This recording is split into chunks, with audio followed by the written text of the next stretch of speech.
रामनवमीच्या पर्वावर राणा दाम्पत्य अभिजित अडसुळांच्या निवासस्थानी दाखल झालं। त्यामुळे आता राणा दाम्पत्य आणि अभिजित अडसुळांमधील वाद मिटणार का अशी चर्चा सर्वत्र सुरू आहे। राणा दाम्पत्यांनी अभिजित अडसुळांची भेट घेऊन त्यांना रामनवमीच्या शुभेच्छा दिल्या। तसेच आम्ही सर्व एकत्र मिळून लढू, महायुती म्हणून एकत्र काम करणार अशी प्रतिक्रिया मीडियासमोर व्यक्त केली।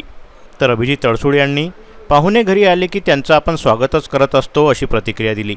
राजकारणात कोणीही सदैव शत्रू नसतं, पाहुणे घरी आले की त्यांचं आपण स्वागतच करतो। कार्यकर्त्यांसोबत चर्चा करून आपण पुढची भूमिका घेऊ आणि एकत्र बसून सकारात्मक चर्चा करू असं मत माजी आमदार अभिजित अडसुळ यांनी व्यक्त केलं। जिन्होंने राम को लाया है उनको लाएंगे या विचारावर आज शिवसेनेचे नेते अभिजित अडसुळ साहेब या ठिकाणी यांच्या घरी आम्ही आलो। आनंदराव अडसुळ साहेबांचे आशीर्वाद घ्यायला आलो आणि शिवसेनेचे नेते या ठिकाणी आज एनडीएचे घटक म्हणून आम्ही सगळे सोबत काम करतो। आज त्यांनी या ठिकाणी आमचा सन्मान केला, तिलक केला आणि रामनवमीच्या शिवपर्वावर मला असं वाटतं की सगळे घटक पक्ष आम्ही एकत्र आहे आणि सगळे मिळून जो देशाचे पंतप्रधान मोदीजींचा नारा आहे 400 पार, या नाऱ्यावर सगळेजण आम्ही काम करत आहे। आणि मला वाटतं ते श्री रामनवमीच्या शिवपर्वावर जे आज देशाच्या पंतप्रधानांनी हा दिवस आपल्याला दाखवला, श्री राम भगवंतांना मंदिरामध्ये विराजमान केलं।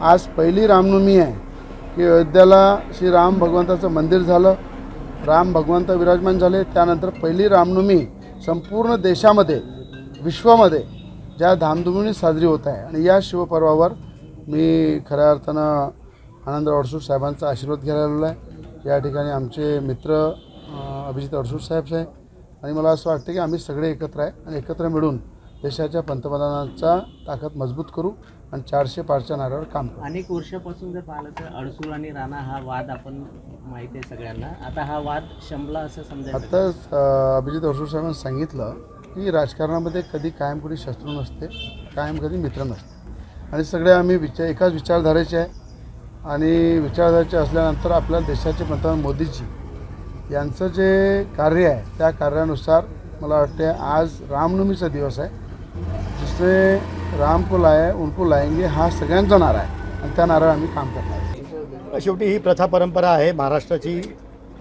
आणि कोणी पाहुणे आपल्या घरात आले तर नक्कीच आपण त्यांचं स्वागत करतो। आज नेमकं रामनवमीच्या पर्वावर रवीजींकडून मेसेज आला की आम्ही दोघं घरी येऊ इच्छितो। नक्कीच आमच्या घरी आले, आम्ही आमच्या जे आदरातिथ्य करायचं होतं ते आदरातिथ्य केलेलं आहे।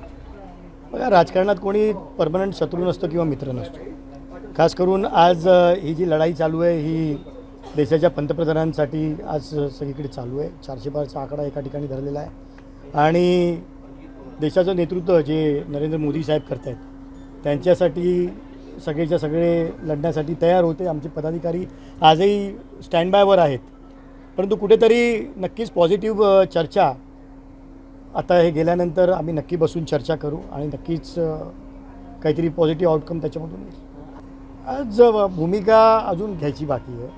मी म्हटलं पॉझिटिव्ह नक्की आम्ही सर्व बघा कार्यकर्ते आमचे सगळे आतापर्यंत थांबले होते प्रचारासाठी, परंतु आता आम्ही सर्व पदाधिकारी, सर्व जिल्ह्यातले महत्त्वाचे कार्यकर्ते पदाधिकारी आता आम्ही बसू, नक्की त्याच्यामध्ये ठरवू आणि नक्कीच पॉझिटिव्हली त्याच्यातून काहीतरी आउटकम येईल। एकीकडे तुम्ही सकारात्मक आहेत, ऑप्शन करून त्यांचं स्वागत केलेलं आहे। आनंदराव अडसुळ असे म्हणतात की ते ठाम अजूनही प्रचार करणार असं म्हणतात, तुमची काही चर्चा होणार काय सांगणार? प्रचार कोण करते नाही करते यापेक्षा महत्त्वाचं तुमची भूमिका काय आहे। आज ज्या पद्धतीने मी सांगितलं, शिवसेना भारतीय जनता पार्टी युतीमध्ये आम्ही आज या निवडणुका लढतो आहे आणि आम्ही एक घटक म्हणून मी सुद्धा पक्षाचा राष्ट्रीय सचिव आहे आणि ते शिवसेनेचे नेते आहेत आणि आजही ते पक्षाच्या उमेदवारांच्याच प्रचारासाठी संपूर्ण राज्यभर फिरत आहेत आणि त्यामुळे त्या ठिकाणी ते व्यस्त आहेत। व्हिडिओला लाईक करा, शेअर करा, मंडल न्यूजच्या यूट्यूब चॅनलला सबस्क्राईब करा आणि फेसबुक पेजला फॉलो करा।